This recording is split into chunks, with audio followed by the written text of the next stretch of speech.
And we're on. Okay. This is the first Google Semantic Search community hangout on air, and essentially it's primarily for the members of the Google Semantic Search community. It's my way of saying thanks to everybody for all the activity they've been doing in that community. And what I'm hoping to do is have a complete Q&A session where we basically look at semantic search, its impact, implications, where it's going. Things are changing very rapidly. And the way things are developing, they're developing in almost fragmented verticals, but they're all pretty much impact upon each other. So hopefully we'll create a nice generic picture. So it's just very conversational. We start with any kind of questions, and anybody who wants to say anything, just go from there. Yeah, I'll start something if you want. Yeah, Wade, go, yeah. Okay, I've been reading this book, and the one thing that really stands out, I keep reading it over and over again, and it's something that I do in relationship marketing. You talk about on chapter 4, the trust and the author rank. There is a there's a subcategory there called trust and authority. Yes. Now with relationships, trust is a big thing with me, and so I'm always interested in how that works. With different people have different levels of trust, and so I guess my question to you is how. I'm reading this. It says the PageRank used to calculate the level of trust for a website. Mm-hmm. So how is Google calculating trust and authority for websites like mine and yours today? Okay, it's a very fluid picture, and there's no really hard answer I can give you right now, which will tell you exactly what it is. But this is how it's evolving. We're moving away from the traditional PageRank approach, which took into account the number of backlinks that a website had as a hard metric. And now that Google is looking at a larger combination of factors, which include backlinks, but also include engagement, activity, resharing, citations, pretty much everything which we understand as reputation in the human world. So in order for somebody to have a reputation, he needs to be talked about in a positive manner. He needs to be seen or be heard about talked by other people. And websites which actually have that kind of approach create for themselves a greater authority, a greater trust in terms of how Google sees them, and they rise higher in search. I can give you an example which I've seen develop over the last year. And there is a website which started almost a year ago called nailarray.com, and basically that website is primarily graphics driven, so the content is very thin in terms of text, and the optimization on page is very sketchy. However, it's been talked about and reshared by Imgur, Reddit. It's got a very strong following in Twitter. It's got a very strong following in StumbleUpon, and that shared activity, which is very positive, has impacted in terms of that website coming up in search if you put in the word workout, for instance, which is a very generic term, and the website is not optimized for that. But because it is referred to by so many people in terms of that context, this is where it actually arises. And this is a classic example. And like I said, the SEO on the website is very sketchy, so it's not like they're actually working on it. Yeah. I'm sorry, I really don't understand that part. This website is ranking for words that they're not authoritative on? Well, they are authoritative about because that's what the content is, but they don't actually optimize on page for those words. So if they even happen to be on page, they're incidental. But people resharing the content, resharing the pages, resharing the links, they basically reshare them in that context, which allows Google then to bring up that website for those either keywords or search queries which contain the subject matter. Okay. So, and this is an example of a website that pretty much grew organically, and that creates a blueprint for any kind of business that needs to do the same thing. Essentially, what you need to do is, in very simple terms, excite your audience. If they get excited about what you do, then they're going to talk about it, they're going to reshare your website, they're going to reshare your content, they're going to reshare your links, links to specific pages, and all that activity contributes to that kind of authority ranking in terms of how Google will see you and rank you and serve you in search. Well, let me ask one more question, then I'm done. Yeah. I went and heard Eric Inga speak in North Carolina, and he let us in on a little thing that he'd been researching on about how Twitter and Facebook didn't really have a lot of SEO value. That Google Plus had the SEO value. So if people are talking about my site on Twitter or Facebook, does that even count towards trust and authority? Facebook itself, no, because it's basically a walled garden. Google doesn't really see what's going on there, and has discounted. Excuse me a sec. And has discounted that that signal. Twitter, it regards as a dirty signal because it doesn't always have access to it. However, it does take it into account. But we're talking here about more than just Twitter and Facebook and Google+. We're talking about LinkedIn, perhaps. We're talking about sites like StumbleUpon. We're talking about sites like Imgur, sites which basically share content for very specific things. So if your website is very active across the web, then Google begins to see this activity. And although Google relies very heavily on Google Plus at the moment because it has such clean access to it, really the setup is to take into account the web in a much wider context. And that's what you should be aiming at, although working Google Plus makes sense. Okay, cool. There's an aspect to this that the basic thing is the parts of Facebook that are crawlable to Google, that aren't blocked by a robot text, that aren't members only, are crawled just like any other web page that's out there. You know, the links on it are picked up. That's right. Yeah. That there can be with sites like Twitter is the ever-scrolling feed, because what Google does is it does a GET request. It only goes on at the server. There is no browser to Google. There's no finger scrolling down a page, so everything that loads up later, that doesn't happen for Google. It's only getting the page once. There's one hit on the server. But Google does pick it up pretty fast. It just can't be sure of getting all of it. Any links that it finds, it can crawl. Of course, some of those links are going through redirects, and you've then got to check into how those redirects are being done and understand that any link that goes through a redirect is a little bit less valuable. The way that PageRank was originally calculated, you lost 15% through a jump. The exact part of that doesn't really matter, but what it meant was where there's a redirect, it's like having a link to a link. So there's two steps there, and you're getting a second share of that rather than the whole link value. So there's lots of social media that Google can crawl just like a web page. It doesn't have the back-end input to anything except Google Plus, and you know, Google Plus, it gets a lot more of what's going on. Cool. That's right. Yeah, and it's, I mean, that's very true. And these are all. This is a constantly evolving equation. As Google expands its ability to verify the data it actually crawls, it changes the value depending on what it's getting. So, picture just does evolve. Awesome. The only other thing I'd quickly add, Wade, and I know it's probably just a very simple issue of wording, but websites don't have authority. It's always calculated on the page level. Yes. Now, of course, all of your pages interrelate, so they're all connecting and they're each helping the authority of the next, but Google always works on a URL level. That's something important. Thank you for bringing that up, because back in the pre-semantic search days, we used to talk about PR sculpting of individual websites, where we would basically have specific pages pointing at a specific page of a website, increasing that PR internally. And that, again, is something which hasn't been discounted. It's still in play, although the level of effectiveness it has dropped. Questions? Well, I'm going to pop out. Thank you so much for answering the question, David. Brilliant. You're most welcome, and it's really good to see you. Yeah, you too, and it's my pleasure. And I'll see you guys a little bit later, I reckon. Okay, take care. Bye. Any other questions? Anyone? This is a Q&A basically, so any question. If it's okay. Yeah, absolutely. Hello, David, and everybody else. Just wanted to ask on this issue. I think that we talked a little bit on this before, but I wanted to kind of maybe get a little bit more depth.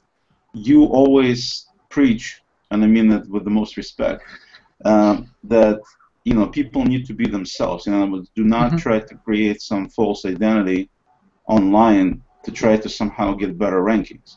Okay. So the question becomes, if you're looking at it from a business perspective, I'm, for example, an IT guy, so that's what I do for a living. You know, I have a business page related to nothing but IT, but I also have my personal profile, which is separate from my business identity. And you know, you'll find things in there that are humorous. You'll find things that are art. You'll find things that are, you know, my anti-establishment posts and things like that. You know, it has nothing to do with IT. Although I do post quite a bit of IT stuff on my personal profile. How does these two almost separate identities, if you will, you know, my IT hat, my work hat, and then you have me as a person. How does this work in terms of semantic search, or am I doing myself a disservice by having these two identities like this? Okay, the quick answer to this is no. You don't. You're not doing yourself a disservice. There is no real magic formula where we can say, well, you know, you should perhaps have 80% work and 20% personal, or 35% work and 65% personal. The signal that Google sees is always over a long period of time, and it does actually see that you're a person and you're a business. If we look at your activity throughout the year, the weight of it is going to be on the things which are important to you. And because you're here, your main intent, as most of us, is to actually work. A lot of the things which we share over a long period of time are work-weighted rather than personal-related. The personal-related ones basically fill in a picture. The picture they fill in helps create engagement and profile at a personal level, at a human level.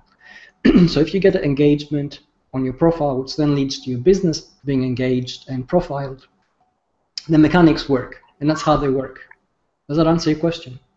It answers it to the point. The follow-up question, if I may, is, okay, so now I got, you know, in my case, it's about 8,000 people following me on my personal profile, so obviously they like my jokes, but at the same time, I have about, I don't know, I think it's less than 100 people that follow me on my IT profile because it's boring, I guess. And so the question becomes, okay, you're trying to get the business going by feeding semantic search beast with, you know, proper information. It's not that the stuff is bad. I mean, I don't think it's bad content at all. It just happens to be not as interesting for people, I guess, as looking at pictures of cats, which, by the way, I'm completely against. I don't post pictures of cats. No disrespect to anybody. Anyway, but I wanted to. I'm sorry, Christopher. I would say Snowshoe, the hangout cat, would be very disappointed on it. Yes, absolutely. Oleg, you bring up a really fascinating point that I think people really struggle with a lot. Yes. Yeah. What I was saying earlier about PageRank working on a URL on the page level rather than the site is exactly what can happen with your social profile as well. It's on the citation. Google counts all of the citations. It's not having to then boil that down and going, right, 80% of this. What it's doing is doing a total count. It's saying 8,000 people cite him for this, and 2,000 cite him for that. And that 2,000 is an absolute. It's not a relative. It's only relative to how many people are citing other people for the same kind of thing. That level, yes. But this was something we covered on we did a show on a tool the other day. And we were showing how citation and trust rank works, and we picked two profiles. Susie has 5 times the followers that I do, but my citation flow was slightly higher. My trust flow was higher because the people that are following me that little bit deeper. And it's not just about the numbers, but about the kind of citations you're getting, and whether it's very important people in a topic that are following you or not. If you kind of think of it, think of somebody like Leonardo da Vinci. Great engineer, great scientist, great philosopher in a way, and a superb artist. Do you think that Google's going to say, oh, well, I'll only rank him as a quarter of any of those things? Of course not. So don't be afraid to be very broad and be very T-shaped. That's all good. Yeah. If you guys don't mind, I'll jump in here, because what I'm asking kind of tears off of what Oleg was asking and what you're talking about. Yeah. I scale it out a bit more, because I'm not just concerned with my personal profile and one brand page. I actually manage projects using brand pages as an anchor for the project. So I have people that follow what you would kind of call project brand pages of mine that engage with that content that may or may not have me circled on my company brand page or my personal profile. So they're engaging with different aspects. And I'd also like to bring in to the calculation how do communities factor into this, bearing in mind that communities can be private communities, so they're not being indexed in search, but it's all right. It's all our property through Google. So they must have access to all this data, but how much of that are they really using, and how does that factor into the trust flow, or what we're talking about here? Okay, the short answer here is that basically Google sees all those signals and does collect everything that you actually see, but it doesn't at the moment weigh everything equally, and all the experimental evidence we have had is that there's, although data is collated and collected, only parts of it still count. Now, there could be a number of reasons why this is. It might be that it doesn't have a very broad enough data set to rank everybody equally, so it will weigh its results. Or there may be a veracity factor, or there may be a case of still joining up everything they need in order to see or to show how it would actually affect your rankings. So your answer is, does it see everything? Yes, it does. Does everything count equally? We don't know. We suspect not, because everything isn't joined up at the moment. But it is actually gained. And yes, Amon, please, if you would mind. It does actually gain an overall. It actually informs an overall picture, which will eventually count. So the long-term goal is that whatever you do on the web will be transparent, interlinked, and Google will be able to say that, hey, the Mark Van I see on Google Plus, for instance, who happens to have a cat community, is the same Mark Van whom I see on Twitter who talks about cars, for instance, and actually draw inferences from there. But at the moment, that kind of disparity isn't easily joined up. And I think, Amon, do you happen to have any direct experience of cases where it does happen to be linked up? Well, I was going to offer a practical, what happens on your profile if you've linked to, if I've linked to my brand pages or communities. Now I've established a direct connection back to my profile, much the same way that I link my website to my brand page. So I'm actually telling Google, right, here it is, here's the direct connection, without worrying about the back end of it. Does that make any difference in how this might be calculated or seen by Google if I'm publicly owning these resources? Well, if you actually link to them, it makes it easier for Google to actually see what you're doing. Again, it doesn't always benefit you the way you think it does. It doesn't, automatically link up everything and give it to you. And the easiest case of this to see is sometimes with authorship, which is a very direct thing. And there are sites which I have linked to, which I do contribute to, which don't actually have authorship, and Google sees the link and it doesn't draw anything, although it sees my byline.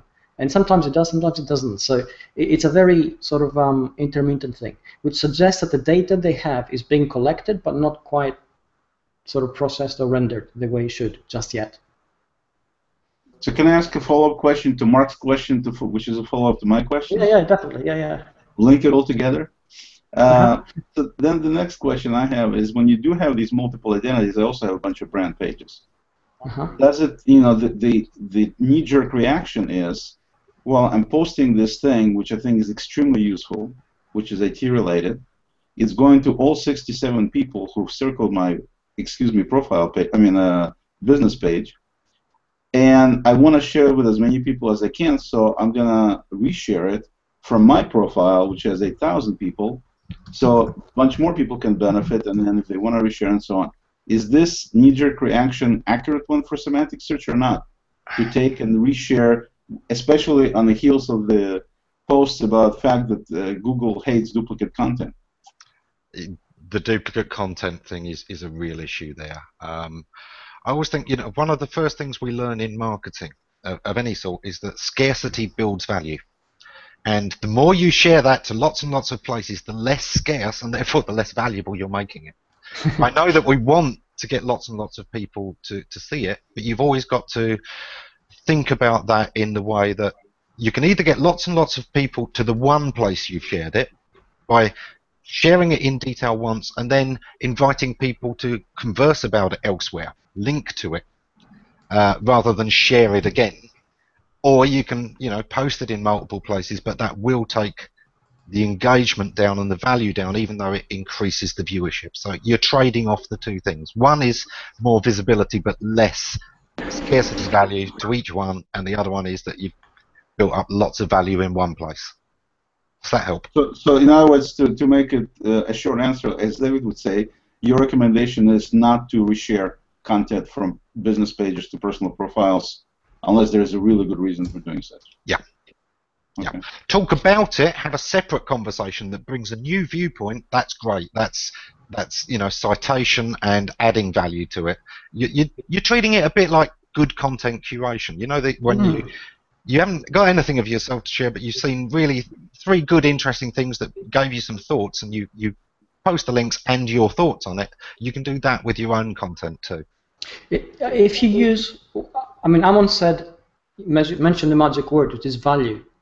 If you actually use that as a metric or a filter, you can't go wrong. So if you're actually sharing it or resharing it in a way that contextualizes it for an audience and helps them discover something of value, then that works.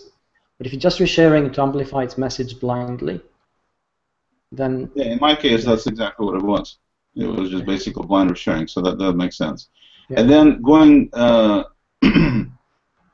before I switch to Russian here, another question I had was, let's say people want to build, they don't do any web stuff, they don't necessarily want to do any web stuff. Is there any downside to them just starting up a Google Plus page for their business and concentrating their content effort there, as opposed to having a separate website, separate blog, linking, you know what I'm talking about. So, in other words, would you recommend something like this to small business people who don't have time to deal with all this stuff, quote unquote? Well, this is a tough call. If you tell me I haven't got time and I need to concentrate on something, then obviously Google Plus makes a lot of sense. From a purely logical point of view, you should always try and retain as much control over what you do as possible. And although Google Plus is a place where you own your content and you can take it away at the end of the day and close your account down, you still don't control a lot of it. You can't control what happens on the platform. You can't control what Google will do next. So logic says, if you're going to the trouble of creating original content, you should at least be somewhere where you really own it, and you should have a website. So I don't think we're going to escape from that logic anytime soon. No, but if you're looking at it from a semantic search standpoint, if you create content on Google Plus alone, is there as much value from semantic search standpoint to the content as there would be if you placed it on a website and then linked from that website to your Google Plus page, which will do nothing but reshare the same articles? Well, that's an interesting question, actually. David's point is spot on there, though, because the one is dependent on Google continuing to always show all posts all of the time. Google's got unlimited, ability to grow, and he's never going to turn that off. Might well happen, but the other way, where you own that content, and the only way that website goes down is that you know about it and you're prepared to put it up somewhere else. That's putting the value in your own pocket, and you know where to, keep it going. Yeah, and I'm just asking from a standpoint, like I said, if you look at small businesses, they're trying to get into, they have a little bit of computer savvy, but not too much. And all this talk about, you need to have a blog and you need to have this, and they're just like, I barely can sleep at night with all the business stuff I got to do. I don't have time to do this. Well, you can always hire Oleg. No, I can't because I don't have that much money to hire Oleg. Or David, actually. David is a better example. And but realistically speaking, if they're fairly computer savvy and they know it's a mandatory thing, they need to be doing something online. There's no question in their mind about that. But how do you maximize the time? And of course, you maximize the time by minimizing the amount of work you have to do. And minimum thing that people could do is just buy a domain, link it to a Google Plus page as a direct link, and then that page becomes their main place where they disseminate information, and they can easily update it. They don't need to deal with any WordPress installations or MySQL passwords or anything like that. It's already there. They can easily maintain the content themselves.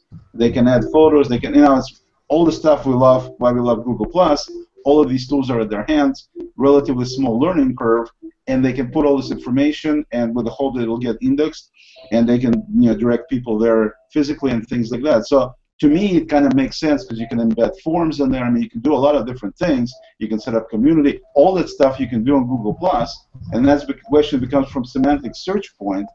Does it make sense to recommend to somebody in small business, this is what you need to do as a minimum? I mean, it would be nice if you had a site, it would be nice if you had the blog, and differentiate between, do not duplicate information, so get into that whole thing. But does it make sense, or is it a really bad idea for somebody to just take this minimalistic approach? That's my question.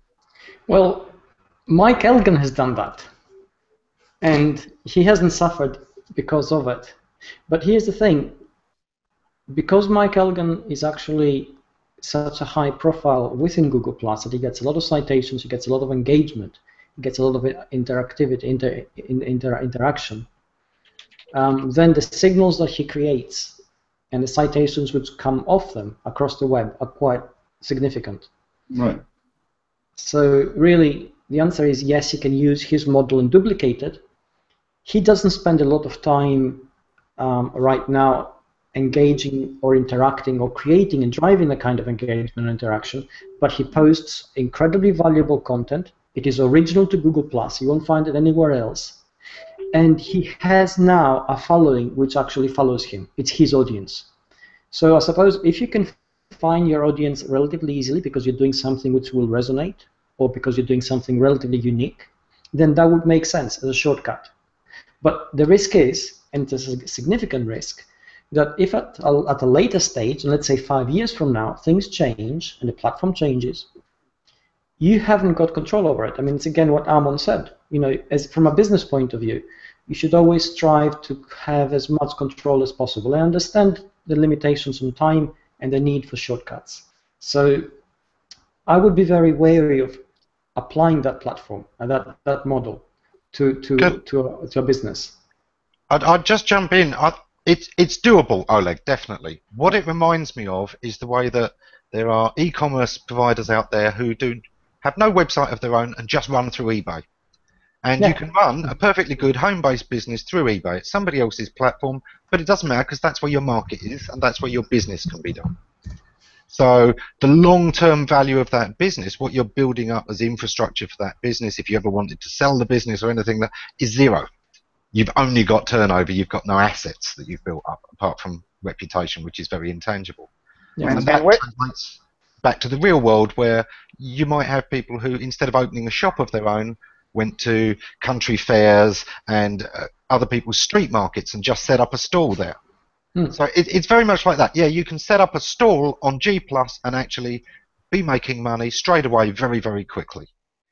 Right, but I'm trying to drive this thing into the semantic search part, meaning I understand all of this is doable. I mean, I don't have any question about that. The question becomes, from the semantic search standpoint, from being be findable by other people and being visible, would you be visible enough if you just do this, as opposed to if you also had a website and a blog with the same exact content? That's the question. You're going to be less visible doing it that way. Because if you think about it, your G+ profile is usually linking to your site's linking back to your G+. That's already 2 less links. You've got 2 less connections to your name that semantic is based on. So it's going to be less. But the content would be different now, correct? Well, it comes down to your digital footprint. I mean, Amon is right. If you just do it as a regular business, you're minimizing your presence and you're hoping that your activity in a smaller environment, I mean, G+ isn't smaller, but certainly it's not everything. Right. At the moment, you're hoping your activity within G+ will be sufficient to make up for lack of activity, let's say, on a website and somewhere else. Mike Elgin does it because his profile resonates and he actually but there's only one Mike Elgin. It's not a good example, David. I'm sorry. Yeah, well, exactly. But I mean, I'm using him because he's an outlier. You can actually see how he's done it, and you can see why it works for him, which means that it may not work for everybody else because they're not as much of an outlier. They haven't got an audience. And they're hoping to build it up.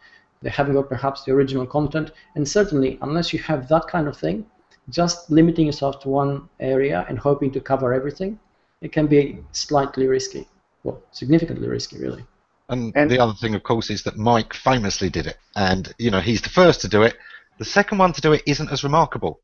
It's just look, another purple cow, which isn't the same thing. So, yes. Well, I was going to say, and with respect to coming up with something for small business and to looking at something that's, I would call sort of the minimal viable product, the situation is one where if someone has a blog, they don't have time. I would suggest doing what I started doing recently, which is teeny tiny 20-second to 60-second videos. If they do one of those a week, they've done a blog post.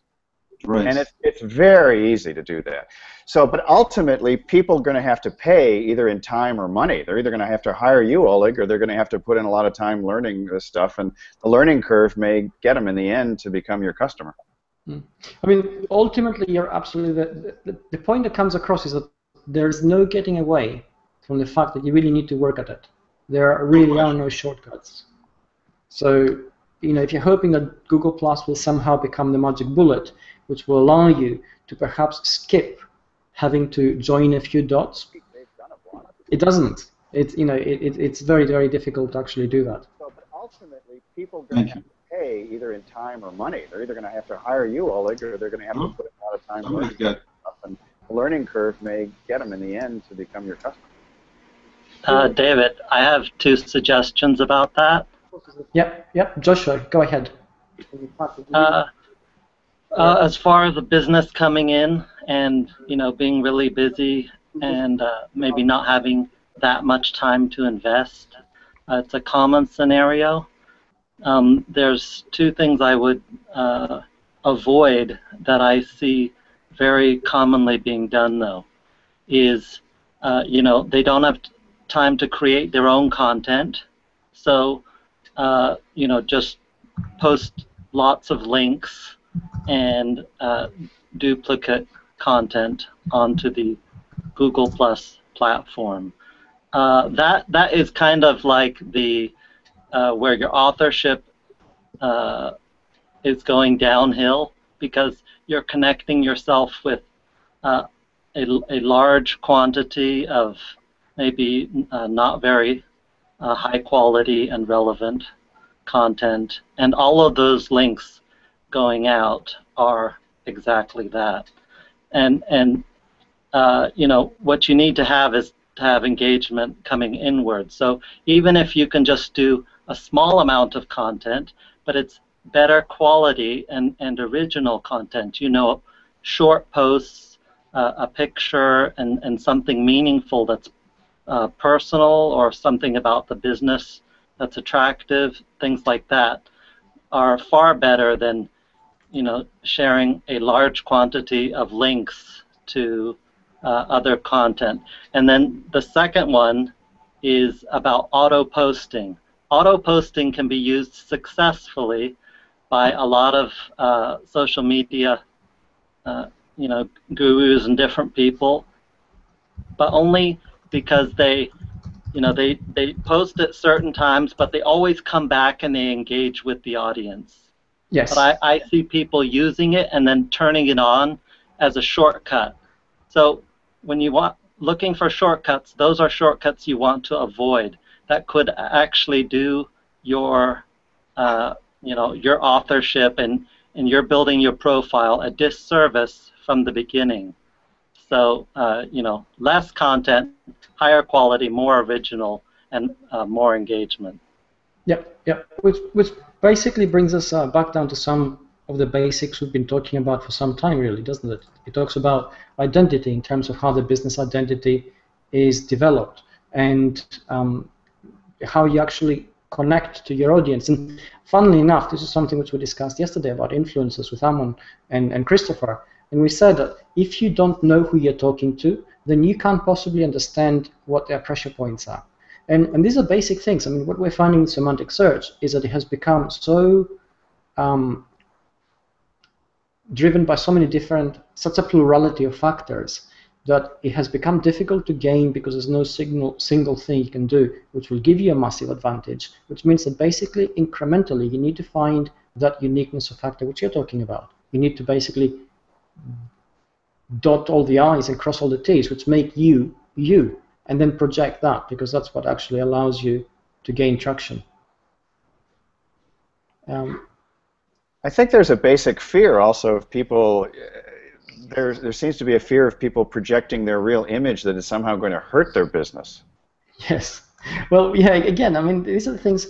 I mean, traditionally, I mean, we have to remember that this is very recent, and until even as far as recently as 2012, when the whole thing started becoming very real for us, we still looked at traditional marketing as projecting an image and then massaging and managing that image to create a desired outcome. And if you think about that, it's like madness, really, because you're thinking, essentially, how can I project something which will make people like me, even if it's not me, or will make people connect with me, even if it's not me? It's a losing proposition. And that's what we're seeing now in terms of the mechanics of how we do things. We know that if we don't have a real presence on the web, which actually allows us to connect with relationships and people, rather with people who matter, and create relationships with them, it doesn't add to our authority, it doesn't add to any kind of trust, it doesn't give us the engagement we need, it doesn't help us project and grow our profile or our content or our website or get traffic, or at the end of the day do any kind of work. And all the metrics which we're using now are basically geared towards that kind of approach. And I'd like to bring up a question, if I may, which is from Nicholas Ogloglu, and I hope I'm pronouncing this right, Nicholas, and I apologize if I'm not. And he says, how does semantic search affect multilingual SEO? And there are three options at the moment, where we look at country, top-level domains in countries, and geo-targeting. And again, this is a good question, because top-level domains and geo-targeting were two tools we used to use in the past to help project and draw attention to multilingual sites or country-specific sites. And Google is gradually moving away from giving the weight to those and actually looks at content and context. And within semantic search, semantic search doesn't come into effect until a language-based semantic index has been built. So one of the things which I come across frequently as I travel across Europe and Eastern Europe. I was in the Czech Republic recently. We looked at the Google search in the Czech Republic, and it was pretty poor because there's no index there to actually help it, and everything's black hat SEO driven and still driven by backlinks which can be bought, and you can actually rank a site very quickly there, which is disheartening, really. But it will change. So back to your question, Nick. Essentially, all the semantic search principles which we are putting in place now and we say we should apply, really should apply, even though sometimes in country-specific indexes or indices, the old techniques still work. David, if we see more universal adoption of some sort of translation mechanism within Google, do you think that's going to affect semantic search in these other countries? Well, ultimately, semantic search is looking at content and tries to understand it the way you and I do. And if we go into a site and we look at it and we translate it, we look at the content, we actually realize what it is. So I suppose the question is, would you need to actually have multilingual content on your website if you're targeting a global audience or not? Right. And why would you do that? If you don't, to me, it's just theoretical. I'm just. But I might like something in French and Spanish, for example. Well, if we look at Amazon, for instance, Amazon does have a multilingual website, and so does eBay, and they work very specifically within their countries and the countries they work in, and they have very strong content creation and structure mechanism which allows them to gain in terms of the activity for search. But those are massive websites. If you are running a basic e-commerce website, you would basically, unless you have a very real reason and a lot of traffic for specific countries, to actually run it on a multilingual basis on the off chance that you're going to get a small slice of the population from there, might not be the best thing you can do. Okay. Yeah, it's one of those ones where you're targeting a market and not on a hope.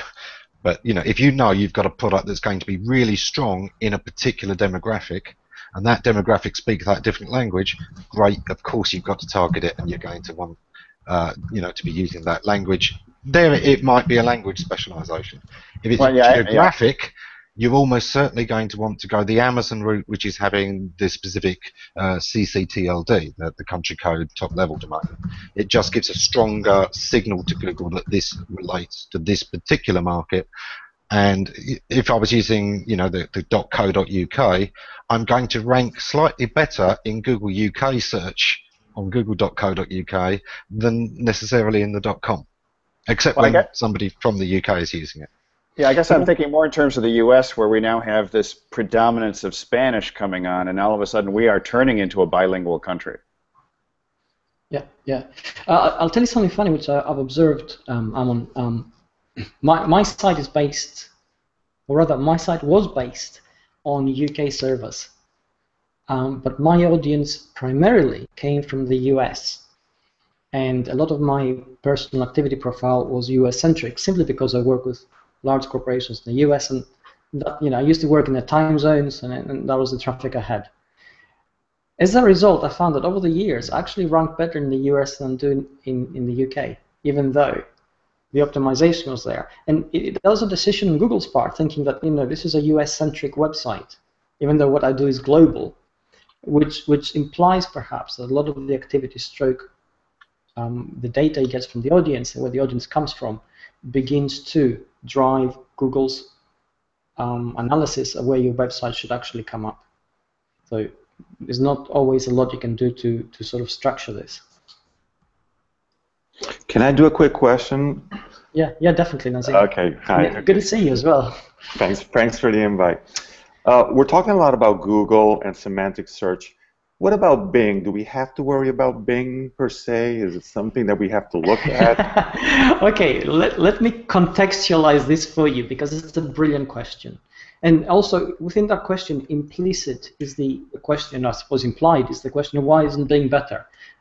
Which, it's something I asked myself when I was actually writing Google Semantic Search, because a lot of the original research came out of Microsoft laboratories. They were the first ones to sort of tackle the semantic search subject as a whole. Very recently in London, and before that in New York, I spoke to Dwayne Forrester. He's the product manager for Bing. And this is what he says. First of all, search, although it's important for Microsoft, it's only 17% of its revenue. That's all it is. So they can afford to lose it tomorrow and they won't feel it. Secondly, they don't have the same agreements globally that Google does. Therefore, their index is a lot smaller. They're strong in the US in terms of the results they can show, and in some cases, they can actually compete very successfully with Google on that front. But the moment you step outside the US, they suffer, and they're certainly not on the same level as far as the quality of the product is concerned, which gives them a competitive disadvantage. Which brings us back to your question. That essentially, if you focus on what Google does, you win in terms of Google is the predominant search engine that is used across the world, and certainly more so at the moment you step outside the US. And secondly, everything that works with Google will eventually work with Bing if they get their act together. Excellent. Thank you. And one of the things that comes to my mind in saying that is this is why that advice has always been recently suit the user, because of course we don't, instead of reacting to where Google is, we know where Google are heading. Where they're heading is to what suits the customer best. Yeah, so the more we think of marketing and what actually really works in terms of understanding people, persuading people, and converting people is exactly where Google is aiming to be in 6 months, a year, and so on down the line. So that's where that kind of thing comes in. Yeah, awesome. And again, exactly, that's the same advice given by Matt Cutts over and over again. He said, stop chasing search engines, look at users, because that's what you want at the end of the day, and that's what search is designed to actually deliver to you. There's another question here. Just a minute.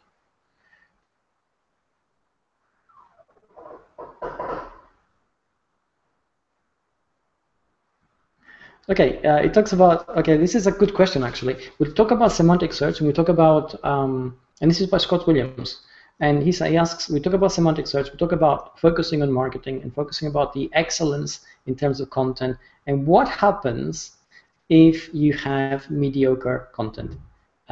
Does that mean that suddenly you have no chance in hell, and I'm paraphrasing a little bit here, of actually coming up in semantic search?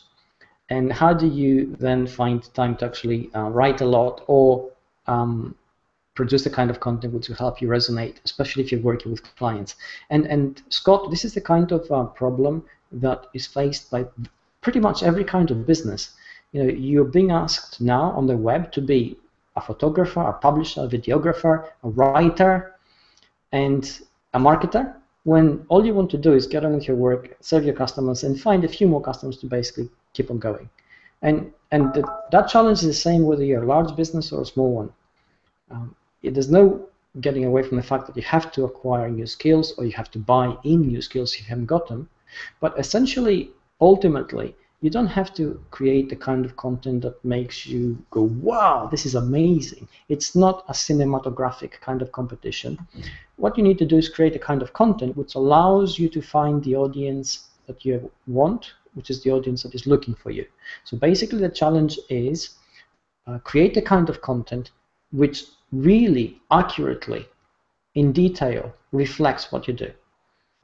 So if you do that, you inevitably end up putting in your passion for what you do, which should be there in the first place, into what you're creating, and that always connects. And classic example is, I occasionally go to gun shows if they're looking back at sort of how weapons have formed through the ages. And one was in Britain. Last time I went to a 17th century gun show, and there was a gunsmith there. And I like guns in terms of the craftsmanship, but these days I don't certainly go shooting, not even a shooting range, because they're hard to find in Europe. And the guy was so passionate about how weapons were manufactured in the 17th century, the kind of steel, the kind of metal that was used, the kind of bullets they used, that even if I wasn't somebody who is fascinated by it, you can't help but actually be caught up in that kind of thing. People, these were implements that people relied on for their life, sometimes for their livelihood. They were used to sculpt empires and essentially create history, and the success of whole armies was based upon them. And when that passion is communicated, it doesn't matter what it is. It's actually infectious. You begin to realize there's a very strong human element with very human implications behind it. And I use that example as an extreme one. Essentially, if you do this with anything which you do, if it's your work and you communicate it adequately, it will resonate. And it's that kind of resonance you're looking for. Isn't that part of the problem, though, that when somebody is putting out mediocre content, they probably only have mediocre passion? If you can help but talk about this stuff, you're a great example, David. You couldn't not talk about semantic search, and you couldn't not talk about great marketing. You're right. It excites me because I see everything, the possibilities, and it fires me up. And you're right.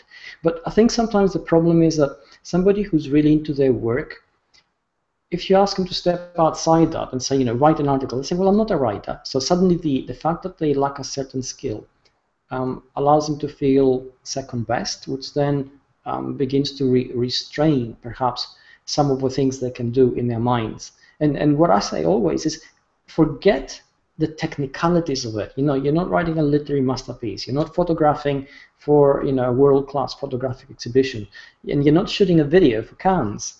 Essentially, what you're trying to do is to show who you are.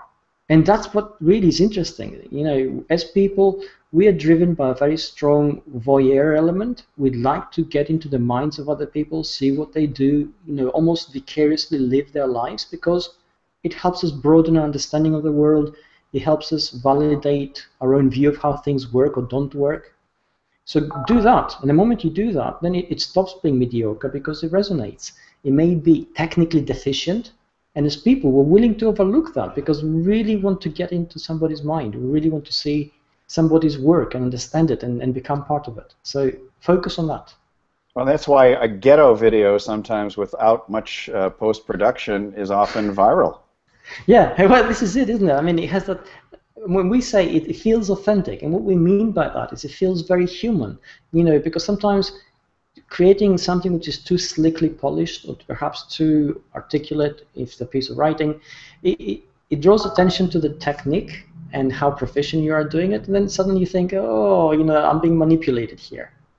And you withdraw from that, right? So it's a very human connection. And this is one of the things which totally fires me up about semantic search. We're talking about search and marketing and digital marketing, and suddenly we're talking about human things. We're talking about human elements and how we project them.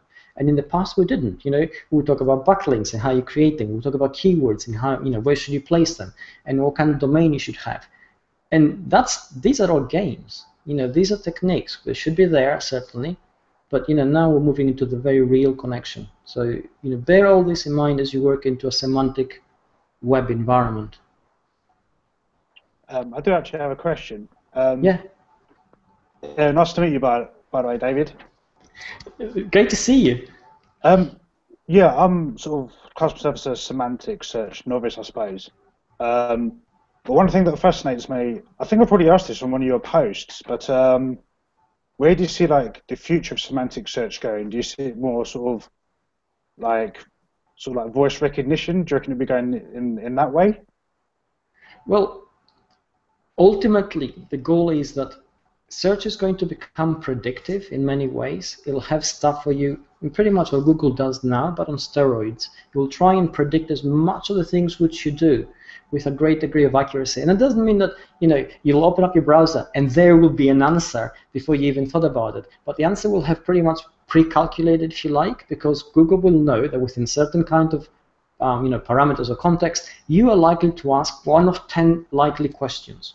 And those questions, all the calculators have almost been pre-made, so they're suddenly there for you. And we see one example of this, which works very well, on YouTube, which essentially, if you're on your phone, because the bandwidth is very low, what Google does is it basically uses your profile to pre-calculate the kind of videos you want to watch, and it preloads them.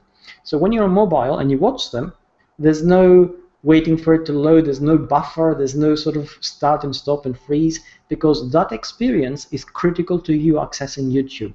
And on YouTube, it works very well. People hardly notice. But there's a massive technology going on behind that. This is exactly where part of search is going. It's going towards predictive search. There's also another part of search which is going to go towards having a massively personalized search assistant who will basically, you'll be able to say, you go to bed, before you go to bed at night, you can say, find me, 3 of this and 4 of this and 6 of the other. And you'll go off and do it.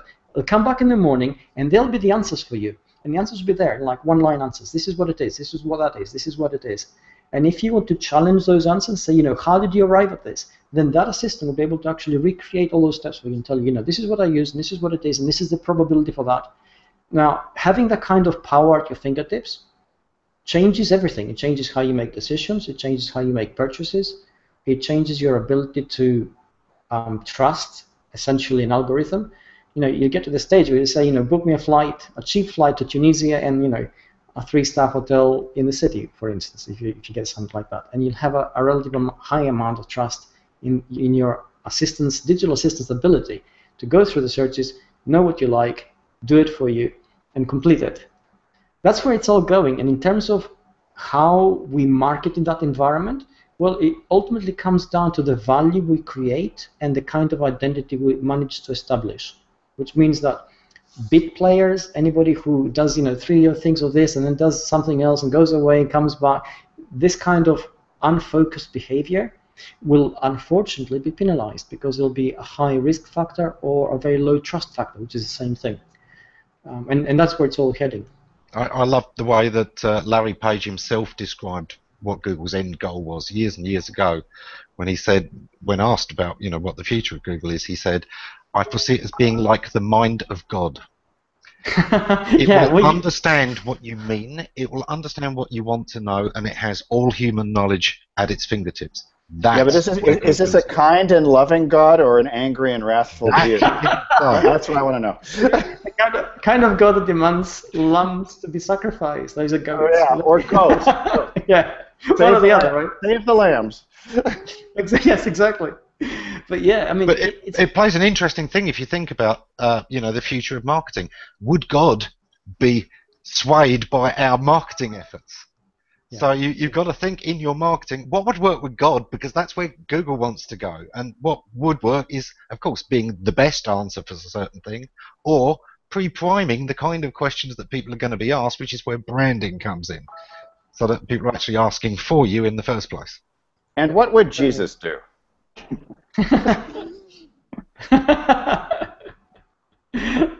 That's really funny. Okay. It got quite biblical very quickly, right? It did. Well, Google and God both start with Geo, so. Okay, so let's get into the next one because we're running a little bit out of time. We're getting near the end now, so we probably have time for maybe one question or two, depending on the complexities. So I'm just checking to see if anybody else has anything on the stream. Just give me a second. Can anybody see any questions which we should perhaps cover? Because I've just lost my page. Here we go.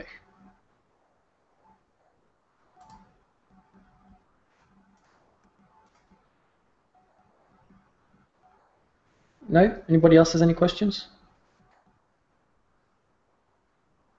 I have more than a question. I just we're going to bring something up. Yep. That falls on the tail of what you were bringing up. It seems to me that Google kind of threw in a big monkey wrench with semantic search and the approach that's going towards search engine optimization. And what you're mentioning with this sort of robotization that becomes automatic, not marketing, but the ones that help, will that sort of fade away with time? Nazim, I just lost a little bit of sound just there. Would you mind repeating that? I'm sorry. Okay, no, basically with the monkey wrench that we have that's been thrown in with semantic search being a totally different approach to search engine optimization, and the scenario that you're presenting in the future that it might just become so robotized, so automatic based on a series of things, will the role of a search engine consulting firm kind of fade away or disappear or mutate into a new type of approach? Well, I think historically we have always had the need for some kind of specialized advisor, if we can call it that, to help guide us, and there are reasons for that. Some of those reasons are rooted in practicalities. You know, if you're doing something and you're doing it well, then ultimately you're doing it so well that you haven't got time to actually step back and take a sort of wider view and change quickly enough. So any kind of successful business usually has some kind of mechanism which helps them foresee the future, let's say. And I know some of the businesses I see, certainly some of them have a futurologist inside, built into the business, or they frequently hold workshops where we call them, 360-degree views, where essentially we shoot the breeze. We come in and we say, well, what if this happened? What is the most disruptive thing we're afraid of? And classic example is something I was privy to, which was Ford, and they got together and said, and they have a futurologist, and the discussion at the time was, what happens if nobody wants cars in 10 years' time? That's what I asked. If suddenly you have that kind of disruption in the industry, and we're talking about driverless cars coming along now, so suddenly the view for Ford might not be that, that question may not seem so much out of the blue anymore. So what happens? And you have to have some kind of idea of how you're going to reposition your company in order to change and adapt and evolve. To bring it back to your question, yes, you always need some kind of specialization to help you do that. But ultimately, a lot of the things which you should be doing are the things which you should be doing. If you're doing them right, part of the job is done for you. If you're creating the right kind of identity for your business and you continue to do that, if you're creating the right kind of value in the content you generate, the right kind of signals, then it should always work for you. And in the past, it hasn't always. We have needed perhaps PR firms or, in the past, SEO specialists who needed to artificially boost a signal. And we're going towards a world now where you won't need that so much, provided you're doing things right. And that's really encouraging, because suddenly you think, okay, this is great. It levels the playing field a little bit, and it makes it possible for me to do the right thing and actually win from it. And that's where it is heading at the moment, which is great to see. Excellent. Thanks for the answer. There's still always a place for specialist knowledge, and the bigger the company, the more that becomes true. You know, one of the great things we've seen over the past year that always makes me chuckle is, you know, oh, you don't need SEO if you've got content marketing. Well, you're producing a lot of good content. It's now more important than ever that it be technically spiderable, that the links to it all are properly organized to kind of get the flow in the right places, to understand how a search engine is going to determine one from another and importance, to look at those semantic cues that your site structure and your link structure are giving out, and understand how that. So yeah, actually, it's actually increased the work of an SEO, and that's always, you know, one of the parts to think of it. I think there's less reliance on tricks, and it's going to be much more about lots of different specialized areas all working together. Yeah, that's how I see it too. I think the trick parts and all the keywords and the backlinks and all that is taking kind of the back corner, and now you guys are going to be working in a totally different scenario, and maybe even deal with better tools to understand what the client wants, and not have the client say, well, you know, my expectations were this, but you didn't understand them, or stuff like that. You know. That's right, because it comes down to analytics now, doesn't it? And having the kind of granular picture, and understanding what you're actually looking at. You're right. Okay. Don't even get me started with analytics. You know that's. I knew Eamon was going to go well. It's like throwing a grenade in there. Yeah, absolutely. So on that note, let's end the broadcast. I think, you know, it's been one of the easily one of the best sessions I've had in terms of Q&A, because it allowed us to reflect on some of the touch points which really are important to everybody. I'll try and schedule another one in about 2 or 3 months' time, and hopefully, you know, by then we'll know a lot more things, we'll have a lot more data, and things will have moved on incrementally a little bit more. So towards the end of summer, we'll definitely have one more. Thank you. Those of you who are watching, thank you for participating with your questions. I'm going to leap into the stream and answer some of those on the events page. And thank everybody who took part. I'm really, really grateful for this. Take care. Bye-bye. Bye.